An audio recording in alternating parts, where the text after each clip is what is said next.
What's up, bookworms? This is Megan coming at you with another Cantina conversation. Today's episode features a chat with Bob Johnson. We're talking about his book, his collection of short stories, The Continental Divide, that is available now. Such a fun conversation with Bob. I always love short stories. You never know what you're going to get, but honestly, it's probably one of my favorite collections. It's if you're into the deep, dark shit, questionable characters, it's from rural Midwest, if you can relate to that. So I talked to Bob about how he develops his characters and just like the area that he grew up and just how his ideas came to life and how he develops those stories and what he's got planned for the future. But without further ado, here is Bob Johnson. So today we've got Bob Johnson. We're talking about the Continental Divide. That's a collection of short stories. Bob, thank you so much for speaking with me today. We're chatting a little bit. Like we said, this a collection of stories. The characters are not redeemable, fucked up, based on small rural sad town in the Midwest, and I found it very enjoyable, very entertaining. I'm excited to dig a little bit deeper today. Sure, let's do it. Yeah, absolutely. I don't know how this would play out because usually I ask authors to provide like a summary of the book. So maybe if you can provide like a summary of the collection, if that's even possible, or just to give listeners so they can follow along with what we're talking about. The collection called the Continental Divide is all based around a fictional town in northern Indiana called Mount Moriah. And Mount Moriah, by the way, is in the Bible, is where Abraham took his son Isaac to be sacrificed. And until God stayed his hand and provided a calf or a ram or something instead.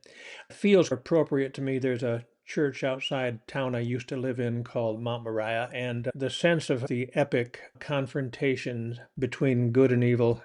The church looks like a fortress. It's a big, heavy stone wall, and behind it is a kind of an ordinary building, almost a what do they call? It's almost like a ranch, a house in a way, but the front of it is this stone fortress, and it suggests to me the great confrontations, the great divides in human existence between sin and redemption, between men and women, between good and evil, between God and Satan. So it seemed like an appropriate name to give my town.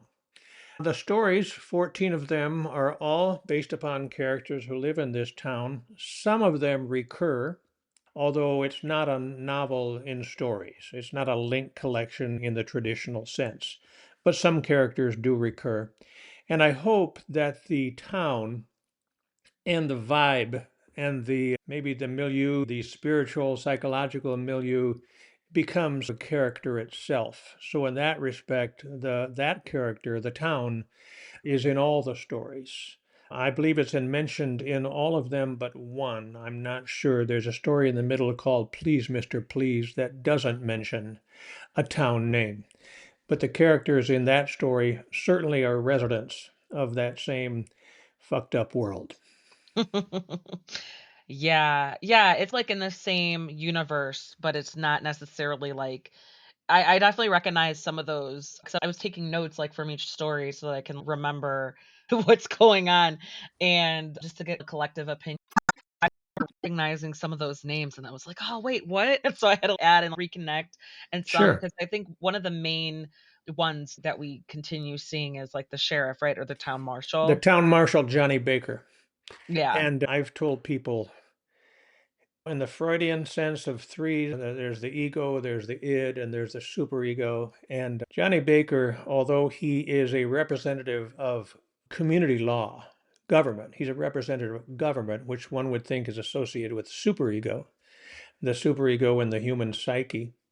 He nevertheless, for me, is the ego. He's that poor schmo in the middle of things, trying to find balance. And beneath him, the id are his son Mitch and other people like LT in the first story in the collection and that.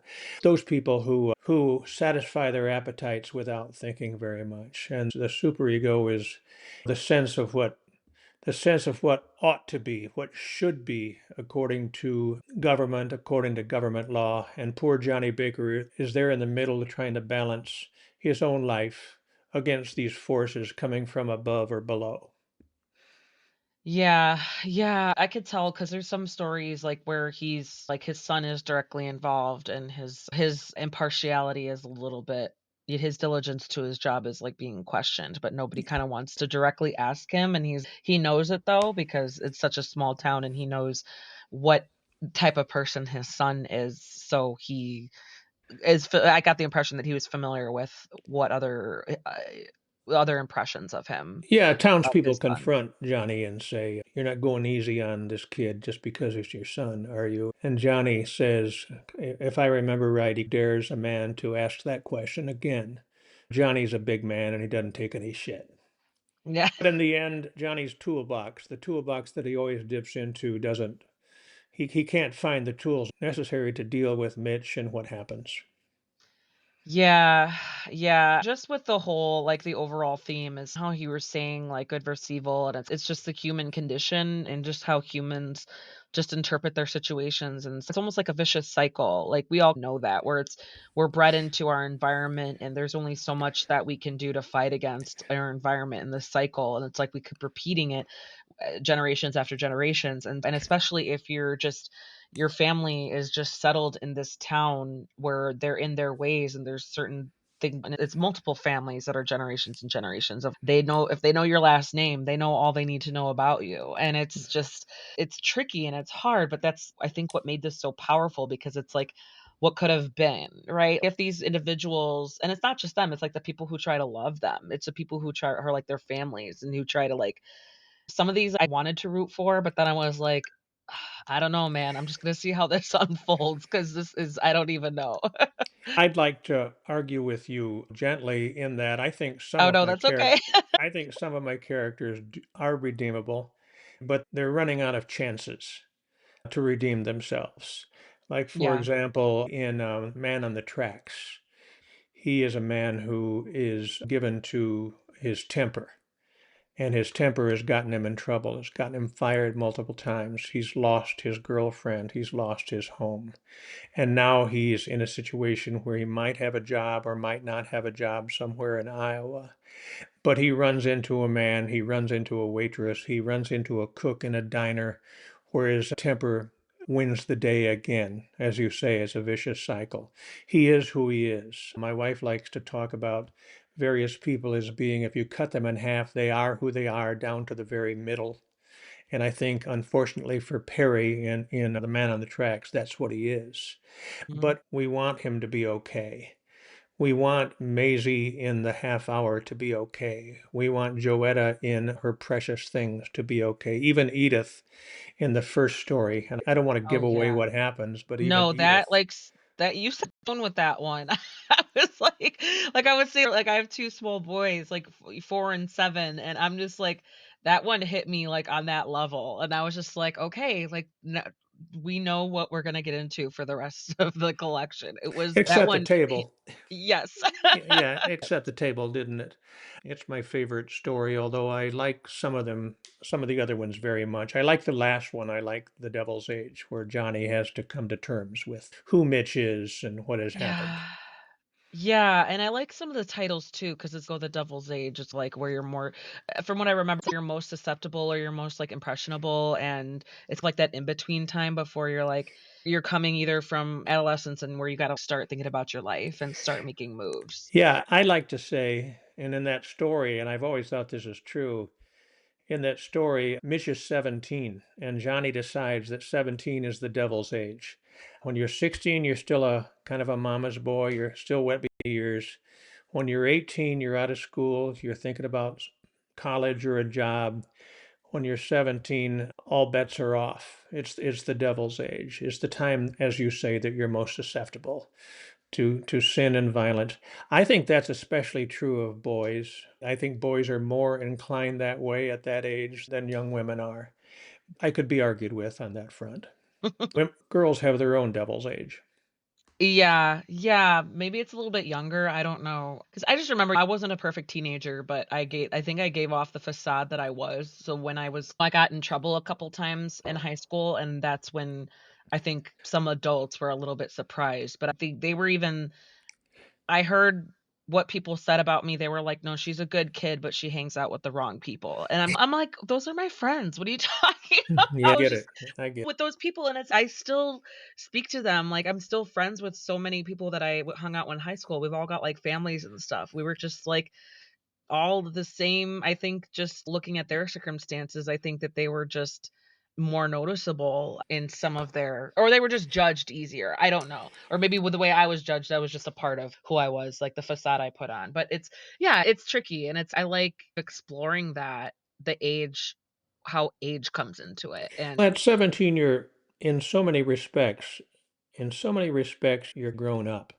And in so many other respects, you absolutely are not grown up. yeah.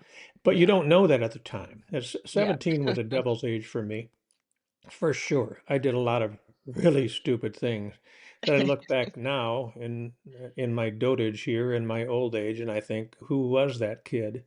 You got to go through it, and I survived. I didn't It kill myself. yeah, I know, it's almost like a rite of passage, like, you get a rude awakening from all the bullshit that you get yourself into, and you're gonna learn the lesson either way, and now that I have 2 it's funny because my husband, he was like a little goody two-shoes, like Eagle Scout, and so now I'm hoping that our 2 boys, like, follow that personality where I'm like Yeah. even though I'm already, like, prepared and I'm just like, "Okay, like, I don't wanna think about that right now."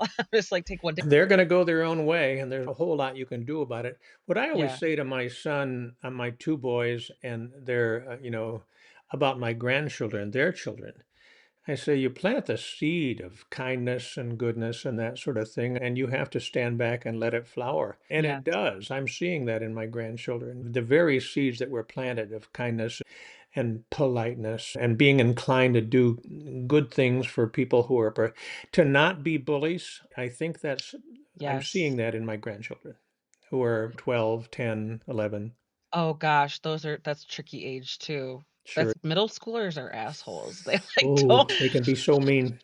yeah, even to, like, their parents. They just, like not just to each other, but even to their parents, they just I don't know, my son, he's already roasting me. He'll make, like, little comments. I'm like, "Excuse me?" Like, kinda borderline disrespectful, but also I can't help but laugh, or I try not to laugh because I'm like, "Okay, that's enough." I No, it's understand.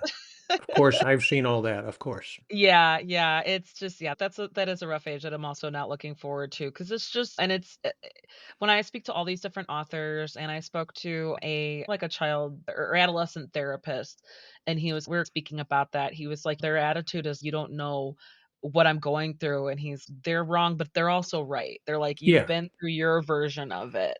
yeah. And yeah, you're like so far removed where I'm The wisdom you glean from your time means nothing to, yeah, no. for No, sure. I try now, I'm like but no, the thing about kindness, it's so true, it's such a simple concept. If you It show is. kindness to them, you show kindness to others, and they see that, and they pick up on that, and they see how, like, even if I'm having a bad day, I still say please and thank you. I'm still like, even if I come off as a total grump, like, at minimum, like, that's, like, a thing, and that's a positive reinforcement of, "Oh, that was really nice for you to do." Now, if it's between them, the 2 of them, between the 4 and the 7, they no. It's the Wild West. Sure Like, it no is. man's land, like, they will bully each other. I'm like, as long as they know not to act like that outside of the house, I'm Yeah, I like, get it, for sure. it's yeah. So it's I know, just, like, reading some of your stories, I'm like, "Oh, fuck." Just but that's almost like any story I read where it connects you as an author, writer, like, trying to connect with your readers on that level and have them, like, throw it in their face or have them explore, present them with these themes where it's just yeah, you gotta it's not just engaging, but it's, like, a little reflective and hoping that something will resonate Yeah, with the for sure. readers. I had a teacher Um, a million years ago who told me something that I've always remembered, and that is that characters in fiction oftentimes have what she called their bad faith burned away. That is what mm, they believed in, like Johnny Baker's toolbox, the toolbox that he turned to help him deal with his son Mitch, who had took a kind of a criminal road. They have their bad faith burned away, but their bad faith has to be burned away for them to go yeah, forward into life and to perhaps be successful as grown, full human beings. So, my characters, when you say they're not redeemable, some of them aren't. And again, and please, Mr. Please, everybody's bad and everybody gets killed. But for the most part, I think that my characters are going through a time when their bad faith is burned away, and then I don't write about what comes after. But Yeah. we might hope that what comes after is a fuller, wiser life. Yeah. Yeah, absolutely. And that's the beauty of short stories. It's, "Wait, what happens next?" You're like, "Wait, how do we People see, are like, always that to me. Wait a minute, that's all? yeah, that's I've Hmm. after reading a handful of collection of short stories, I have as long as I know what to prepare for, because I know I'm gonna want more. I know it's gonna end where it ends, and it's probably gonna be such a meaningful and perfect spot to end, but I'm still gonna want more. So it's as long Sure. as I know what I'm getting myself into, but it's just that's the beauty of short stories. You're trying to versus a 20 chapter or 40 chapter book, or what is it? I don't know, a 400-page book, you're trying to tell a story in 10 pages or Yeah, 20. 10 pages, 5,000 words or something or Yeah, other. I like yeah. that. I like that for two reasons. One is I like the explosiveness of a short story. Oftentimes, the central character makes a gesture or has something happen to him, but he or she makes a gesture after which he'll never be the same. And I like that. And the other reason I like short stories is because I've always been ADD and they're easier to hang with. I mentioned Yeah. that to a class of students not long ago who were all themselves thinking about being writers. They were in the arts. They were in the arts and fiction and nonfiction. And I mentioned being ADD, which I was in school. And I was surprised they all nodded. It's like they were in that field. They weren't business people. They weren't business majors. They weren't scientists. They weren't historians. They were going into the arts. And when I mentioned being ADD, all the heads nodded, almost really seriously, almost every single one.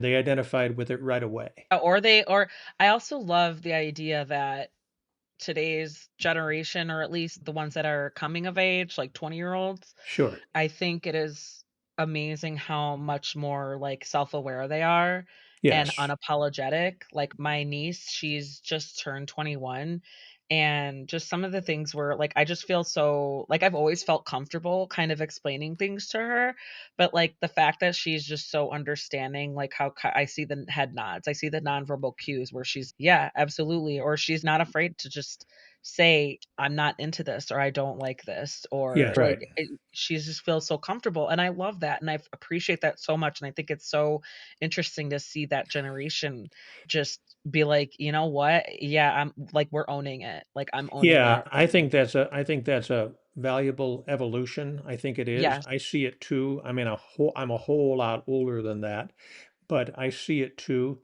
And their attitudes toward people who aren't like them, or toward gay people or trans people, and they're so accepting they don't care.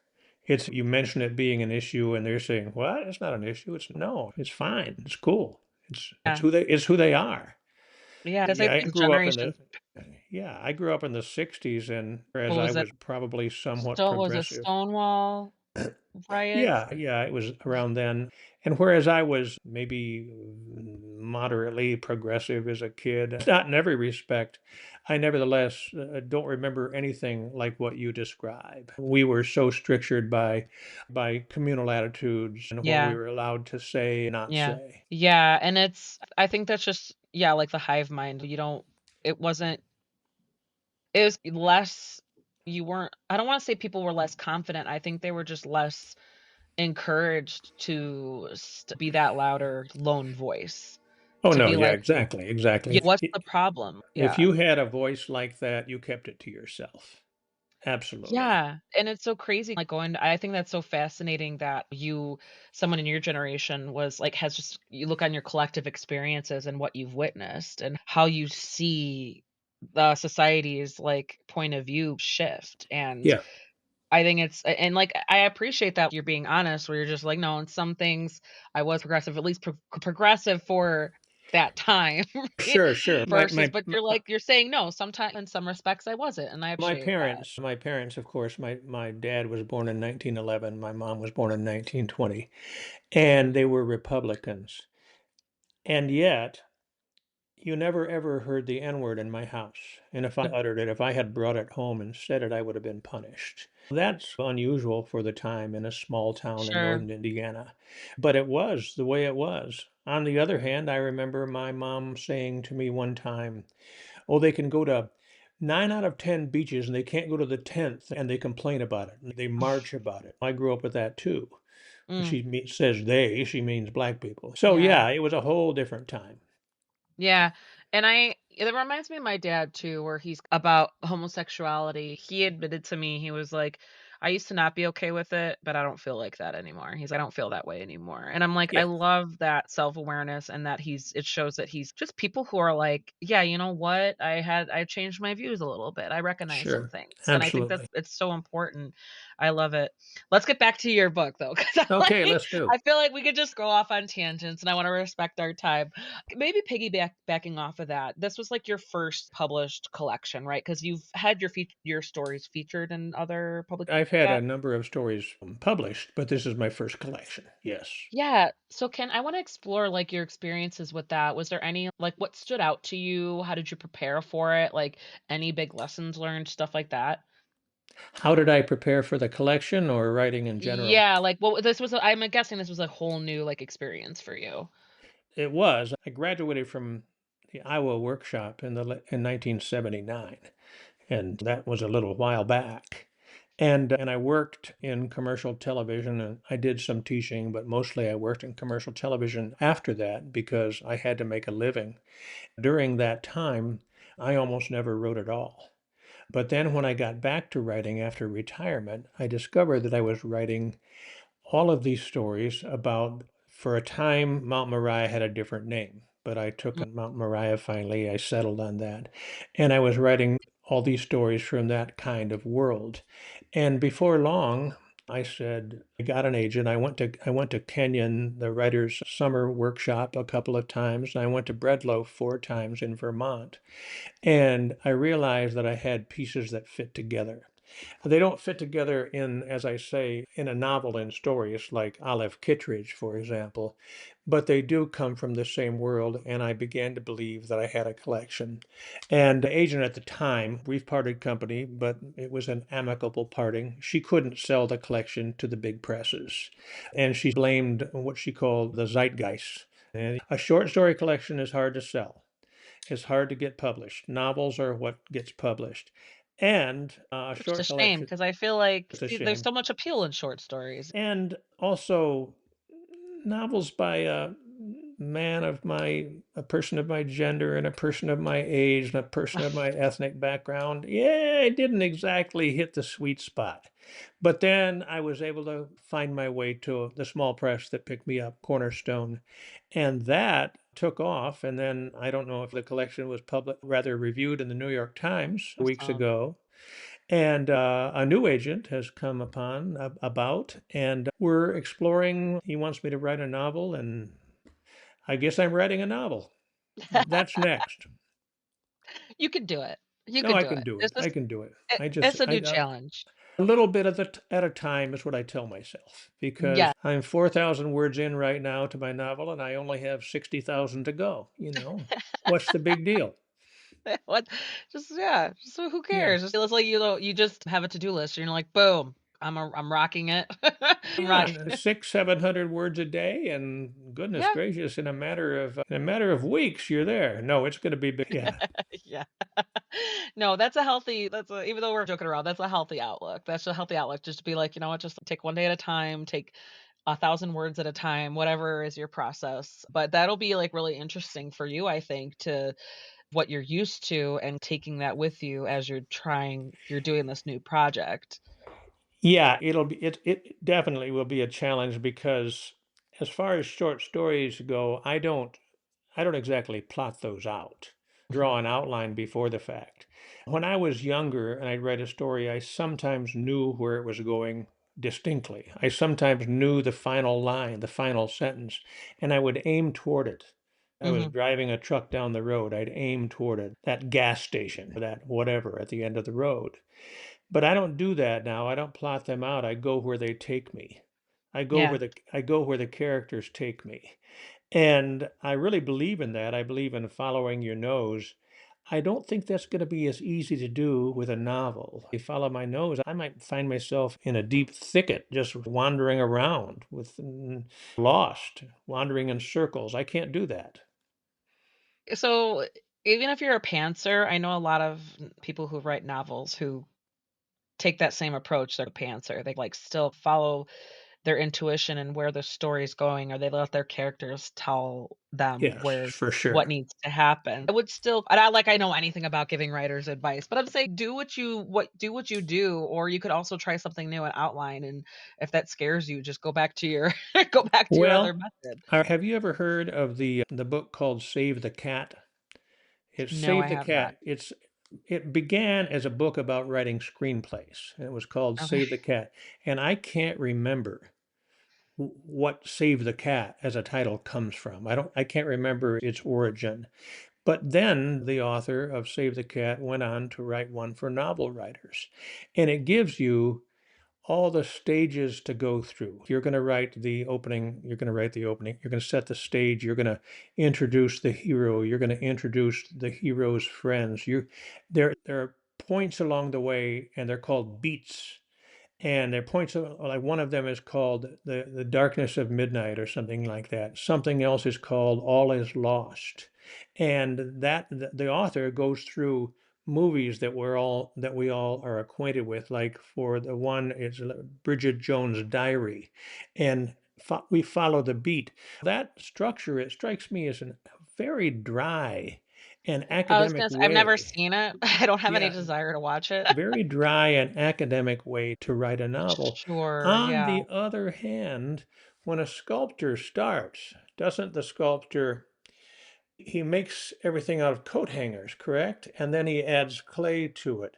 So perhaps what the author of Save the Cat is doing is giving me that very bare bone structure to add the clay to. If I think about it that way, it doesn't feel so academic. It feels like it might be helpful. So anyway, Mhm. I'm thinking these thoughts as I approach the whole subject of writing a novel. Are you thinking of sticking to small town fiction or I can't yeah. go off and I can't go off One and write challenge at a about time, right? I can't go off and write about, a tech-savvy kid in Cupertino or whatever it's called, all of a sudden You in the can't you're future. not about to write some fantasy novel or No, like I'm not. I'm not. I'm writing my people. I'm writing what I was born to write. I'm writing the only voices I know. To yeah. try anything else, John Updike, his novels especially would take on new subjects like his Rabbit series, Rabbit Run, Rabbit at Rest, Rabbit is Rich. His character, Harry Angstrom, who was nicknamed Rabbit, became a car dealer and he became rich. He had a dealership. I think it was a Honda dealership, and he became Mm, rich. And John Updike learned all about the car business, and I'm talking not just a dealership in a small town. He learned about the entire thing in the world. He learned about the Japanese influence on cars. He sure. just everything. So he researched it deeply. So I suppose I could do that, but I don't want to. I want to write about my people. I never run out of ideas That's for awesome. yeah. I see, that's why I always am so fascinated by writers who are like just so prolific, who just have all these ideas and who are like not just I'm talking about people who write books, like they just have ideas for books. Yeah. Oh, this my next book is going to be this and that, and then my other book, or even there's a strong trend in romance where it's like a lot of interconnected standalones of like romance where it's just like one group of friends or a group of teammates and they all have their own story and I just get so impressed by people who obviously there's a formula to follow, and whether you're writing romance, thriller, suspense, historical fiction, a lot of ideas, the whole story arc, the whole formula is almost the same.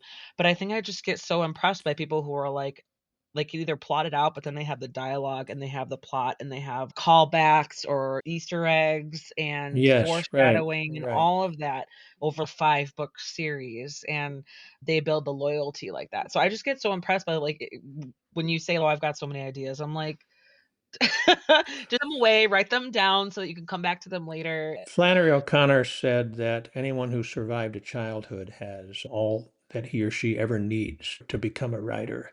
And I believe that's true. So when I say I have so many ideas, I'll finish a story and then I'll moon around the house for a while and I'll say to my wife, I'm peering into the black abyss because I don't have an idea. I don't have a Mm, new story that is cooking. But then all of a sudden there is an idea. And I'll drive past a house and I'll see an old lady out there mowing the lawn, and she's pushing the mower like it's a walker in a rest home. And then one day I drive past the house, and for the first time in forever, she's not mowing the lawn, a young woman is. And I decide that young woman is her daughter, and the old lady is either dead or she's upstairs sick. mm. And then a whole story presents itself to me with those two characters. And before you know it, I've got something else. And that story, Her Precious Things, is in the collection, and it was published in the Common a year or two ago too, in the Common online magazine. Yeah, Her Precious Things, was that with the It's oh, about the man. cabin in the back. Yeah, the Kevin hold on, hold on. Yeah, I remember that one really stuck with me. Her brother Alex is adopted and pushes himself on her. Yes, and I just think that's so the way that the story that you wrote that story, it was classic, like, you're leading the reader on and we're what happened? And then we're Yeah. like, what's because it's like the big elephant in the room, but it's that spot, and she, like, visits where she hid her box or whatever, like, her Yes, her precious thing. and yes, and then it was like, once we get closer to the end of the story and the reader realizes or we learn what happened, what was in there, and it was just like I just remember that was like my jaw dropped, and it was just like, even though I can't like I'm fortunate to not relate to that, but it would still like it hit me. Yeah, Well, it was I was hoping that it would. yeah, I always want my readers to, I always want my stories to be page turners. I want to go, what the heck is going to yes, happen next? They can't wait to see. Back at expect it. Iowa, one of my favorite professors says you've got to always, they have to always be page turners. They're not Mhm. intellectual exercises. They're exercises of the gut and the heart. I want my reader to be like we are when we go to the movies. We go to a really wonderful movie in a dark theater, and we forget that we're watching a movie because we are so deep into the protagonist's experience. We forget that we're there in a theater seat. And then when the lights come on, it's shocking. You're sent back to the world. That's how I want my stories to be. That's no, that's perfect. That's a perfect way to look at it, to be like, what looking ahead when you start a new story and you're like, it's actually one of my questions, what do you hope readers get out of it? And you're like, it's looking at the end game. You're looking at the goal, how are you gonna accomplish that? There's a writer of a story collection called Knock 'em Stiff, and the writer's name is Donald Ray Pollock, and Knock 'em Stiff is an actual town in Ohio. I think it's a literal actual town. And I patterned Mount Moriah after that, and I was watching an interview with him one time, and a young man was asking him about the themes and meanings of his work. And he said, really, I just write the stories, almost as though he didn't know what the themes and meanings were. They appear in spite of his intentions. I've had people say to me, your story is about this and it's about that. And I say, that wasn't my intention, but yeah, you're right. A creature, an entity all its own. And my characters are that too. When I'm lucky, that's when it's really working. Or just except for when I say, "No, your characters are not redeemable," you're like, "No, some of them are, Megan." I love most of my characters, And you should. I want them to do well. I want them to be happy and safe. Obviously, it doesn't work out that way for some of them. I want our hearts to be with them. Like again, we can't be spoilers, but at the end of, say, Little Dude, when Mitch is recognizing that he will always be alone, even Mhm. his friend Lloyd and his girlfriend Betty G, they're going to go off into the world. Lloyd back to his church and family, and Betty G to the bakery to start. He's a bad kid. He's a little criminal. He's a small town criminal. He's got everything that's coming to him as far as legal trouble. But I want the readers, nevertheless, wish him well and hope that he can make it hope that he can do better, hope that he can find a way. Yeah. It's not exactly redeemable, but I want the reader It's to like you're wish him not well. necessarily looking for redemption, you're not ready to throw in the towel just yet. Yeah, I don't want them all dead. And except in the story Please Mr. Please, which is in the center, and I included that because I like it so much. I think it's so much fun. Please Mr. Please. Now this is about for your listeners, this is about a man who trolls the dark highways at night, and he happens on a car accident. And there's a young man and a young woman sitting outside the car, and their car is broken down, rather, not exactly an accident. And he picks them up. He helps them out. It's 4 in the morning. And it turns out that they're bad people, except he's worse. Whenever, and whenever I tell that to people, I say they're bad people, except he's worse. People always go, ooh.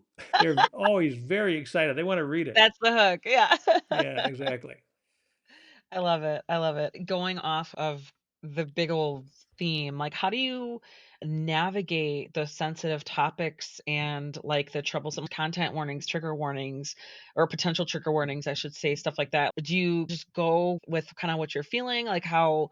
Because I imagine I don't know what kind of research you had to do. What is your Google search history questionable? Like, how do you have to talk to other people? Or I kinda wanna explore, like, just how you navigate through that, how you could take care of yourself, your mental health as you're, like, going there. I don't think about that very much. I hope that my stories will land land with an audience that understands who and what I'm writing about.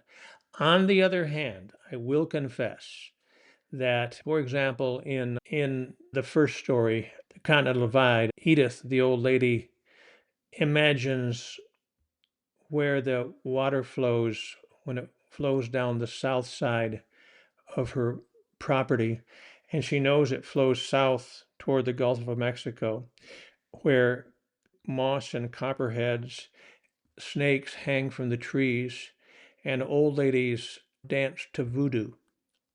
I have her say in the original version, old colored ladies dance to voodoo. Why? Because that's what Edith would say. Not because Edith is 80 plus years old, doesn't know any better. She doesn't mean anything bad by it. And even if she did, that would be true to her character.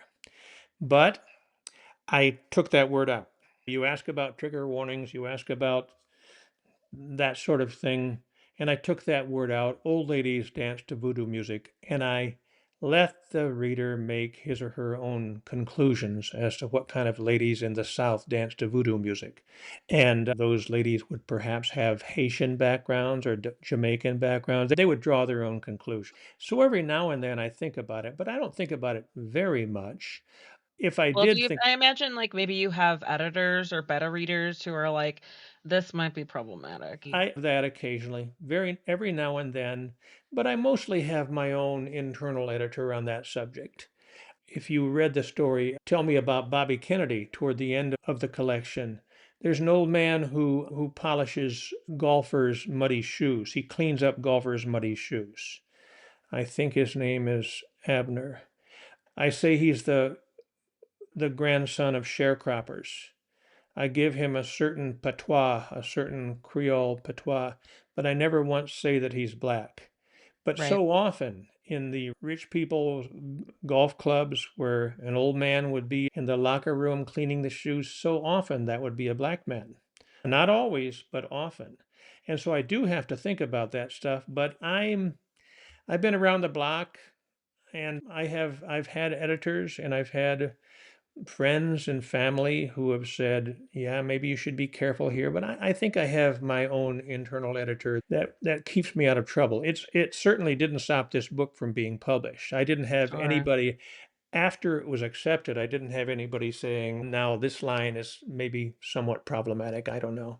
Yeah. So there you go. Yeah, no, I can see that, and I think that's a solid kind of method to take where you're trusting your instinct from Yeah. what you know and from what you've learned Yeah. from public opinion, and then hopefully other people will bring something up if it was that problematic.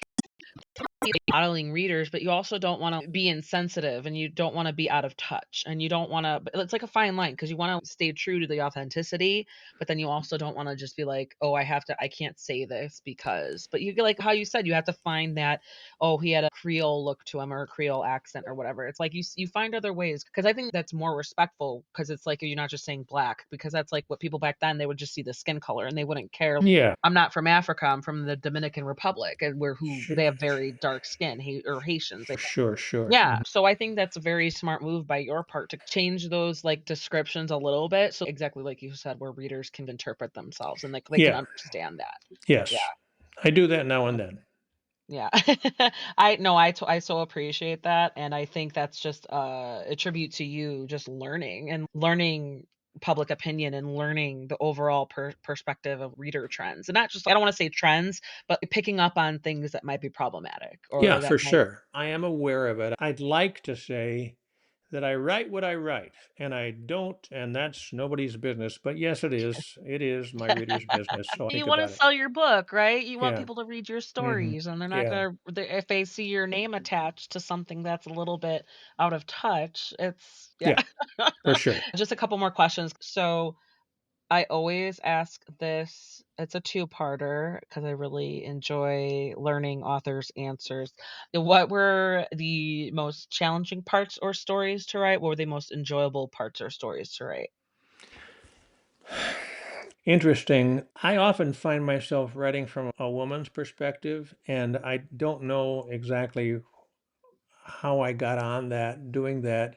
I have a friend who tells me that when he starts a new story of mine, he sees that the protagonist is a woman, he rubs his hands together in pleasure because he thinks that my stories about women are they're more nuanced and they perhaps Mm, dig deeper, they explore more the human condition.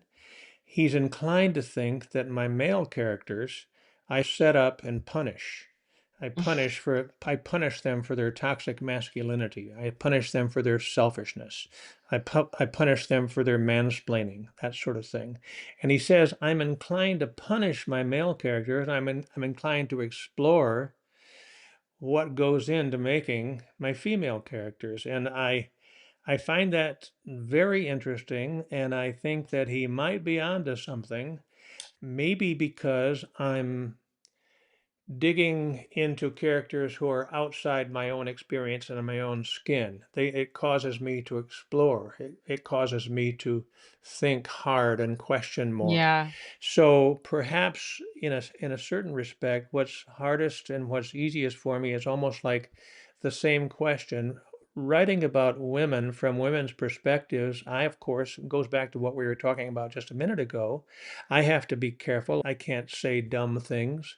I can't have a woman character not acting like a woman would act. I have to be, I mean, I grew up with three sisters and a mother.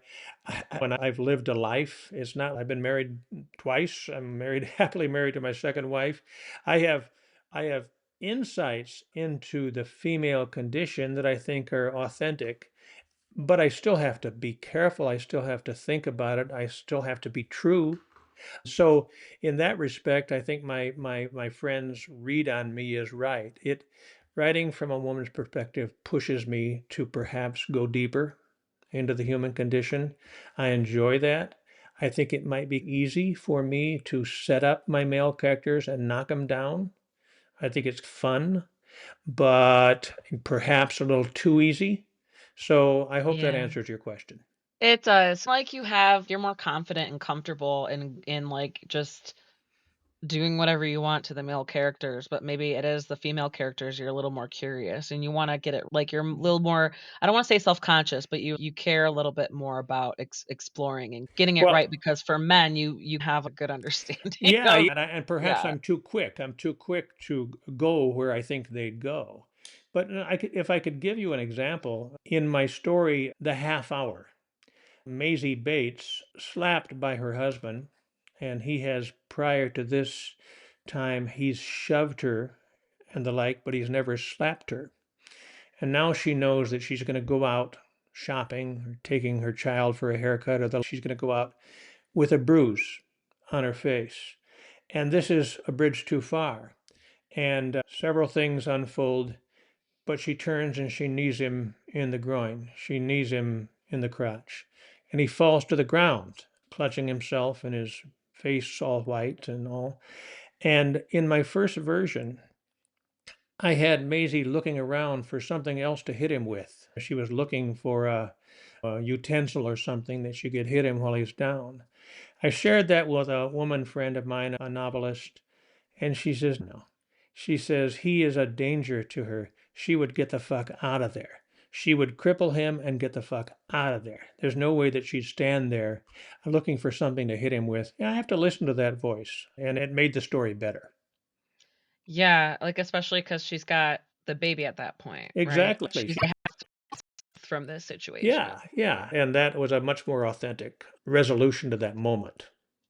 Yeah, absolutely, and it's I that speaks to your willingness to be like, "No, you know what? I yeah." You're like, "You're right, okay." Hmm. Like, you're accepting a constructive criticism, and it's just in such, like, a sensitive topic like that, like, you have to listen. You have to Yeah, for listen to sure. other people You bet. who yeah, who would not who would be more familiar with that psyche, the context of that situation. Not only maybe the situation, like, they've been in that situation, but just, like, the mindset of a fight or flight kind of thing, Yeah, and exactly, exactly. And I think maybe I was even thinking from what a man might do. A man might say, he's down, I'm going to kick him. And this woman writer, that my critic said, oh no, she'd grab the baby and run. This is her chance. yeah, Mm, 100%. I know, mm. that's awesome. I always find it interesting how yeah, like, the process of either critics or editors or beta readers saying, "Hey, this is probably not realistic," or, "This Yeah, is like, a woman would never do that," kind of yeah, thing, and it's exactly, super exactly. helpful. It's Yeah. super helpful. What advice do you have for others who are either trying to get into writing, like, either short stories or get a collection published? Like, what kind of advice would you have for people who are looking into that or on that path? I get asked that question these days more than I ever did before, so I have some answers. I would recommend, besides just write and write and share your writing with people, share your writing with friends and family. There are going to be friends and family that can say, oh, that's great. Oh my goodness, I had no idea you could do that. And then there are going to be friends and family who say, oh, this, I don't believe this. My wife's that way. If I share a story with her and she'll look at me, she hates it because she wants to like what I write. Oh, But if she looks at me and says, I don't get it, if she says, I don't get it, that's I don't get it. 4 words, deadly 4 words, because that means that there's something about the story that doesn't resonate. She doesn't think it's finished. She doesn't believe the character would do that. She doesn't care about the character. She doesn't know why it's a story. But I would first of all say share your work. Share your work with people that are willing to be honest. I would also recommend that people, if they can, go to writers' conferences, things like Kenyon and Breadloaf. I like Kenyon so much because there's a kind of a daily prompt. You're asked, you're given. I remember I was given the name Brock, Brock. I was supposed to come back the next day with a 500-word story, a piece of flash fiction about a character named Brock. I'd never known a Brock. Brock struck me as a rich kid name. So sure, yeah. I came back with Brock having being a rich kid that is in he's a management trainee working in a trailer factory at an RV factory among the hillbillies and Amish boys. And so he's kind of like a fish out of water. I wrote a Yeah. very short piece about Brock. I'd recommend people go off to these conferences if they can. And finally, I always tell people that you have to have a balance between and humility. You have to Mm, be you have to be arrogant enough to believe that you belong there. When yeah. I went to Iowa, I was very green, I was very young, but I fortunately had a certain arrogance that said, I belong here. I can do this. I can hang with these geniuses. I can do it. And so I was never destroyed by criticism. I always believed that I belonged there. But then the humility part, and we talked about that a minute ago. Be willing to listen. Don't get Yeah. up on your hind legs and think that you're perfect or that this paragraph cannot go because it's so beautiful. No, it might be the very thing that stops your story from being a good one. You have to have the humility to listen. So arrogance and humility, finding that balance, that would be my recommendation. And That is it strikes such me that's a good recommendation for life, is it not? It really is. I was gonna say that's solid advice for anyone either in life, professional, personal. Because I started doing this 5 years ago, and it's my doing it, and I look at my like, when someone like the interviews that I've done from when I first started versus now, it's like I could tell how much I've learned, and it's just that's such a solid piece of advice because that just reminds me of like myself where I'm like, you know what? I feel confident and like I could be a big dork sometimes and I ramble on like in the interviews and stuff, but I just own it and I'm like I'm going to ramble on and rant about how amazing or what I liked about your work and then we're going to roll with it. And as long as you roll with it too, like we're going to have a great time. Oh But at yeah, the absolutely a beginning, great time for sure, for sure. oh, I appreciate it. And But there's like when nothing I was there. You haven't once been a dork, from my opinion. okay. Mm. Thank you. I appreciate that. But just yeah, just like when I first started out, I would get kind of like nervous, like speaking to these talented people, like you talented people who produce such great work and creative work. And but then once I get down to it, I realize like you guys are people. And you're just people. They'll ask you questions, let you talk about yourself, let you talk about your work, and then it goes into like with me being a bookworm and things that I pick up on and things like that, and giving you an opportunity to speak it. It's just we just go natural and I'm not like hung up on like not getting so nervous. And even just in general, it's giving me confidence in life, like putting myself out there Oh and being heck like, you yeah, know, I yeah, understand perfectly. yeah. Absolutely, yeah, Cause it's like you gotta have confidence, but also not get too arrogant. I love that. I yeah. love that. Both at the same Yes. time. Find Yes. that balance. Be like, no, I'm awesome. I'm a bad bitch, but I will also acknowledge there I don't know everything about the Yeah, world. So yeah. okay, Bob Johnson, where can we find you online and on social media? BobJohnsonWriter.com. BobJohnsonWriter.com. The book is for sale on Amazon and Barnes and Noble and different places. There's also a Kindle version. I'm on Facebook. I'm on Insta. Show Writer notes and Bob stuff like 50 on that. Insta, and on Facebook I'm just Bob Johnson. And I'm on Blue Sky. I'm not on Twitter anymore. I don't remember my Blue Sky handle because they're so complicated to write. I've forgotten it, but I don't have very many followers on Blue Sky anyway. Can we find all your links on your website and stuff? Sure. Okay, Yeah. perfect, perfect. That's Yeah. the like easy hub headquarters for you as Bob the I writer. also I read a monthly newsletter, which when people go to my website, they are welcome to sign up. I have about 80 subscribers now, which strikes me as quite a few. I didn't think that many people cared what I said. But I write about the writing life and I write about my stories. I wrote my April one, going to come out in a week or so today, and it's about getting started on my novel and all the Perfect. trepidations I'm going through on that subject. Yes, I will encourage people to sign up. I'll probably sign up after this conversation just to make sure I could keep up with you. So, Bob Johnson, The Continental Divide, that book is available now. Thank you so much for this conversation, for being authentic with your answers, and for not being afraid to go there in your writing and in the conversation. And if and when you publish that big project that's coming next, feel free to keep in touch. I'd love to chat with you again. We'll chat more for sure. I've enjoyed this very much.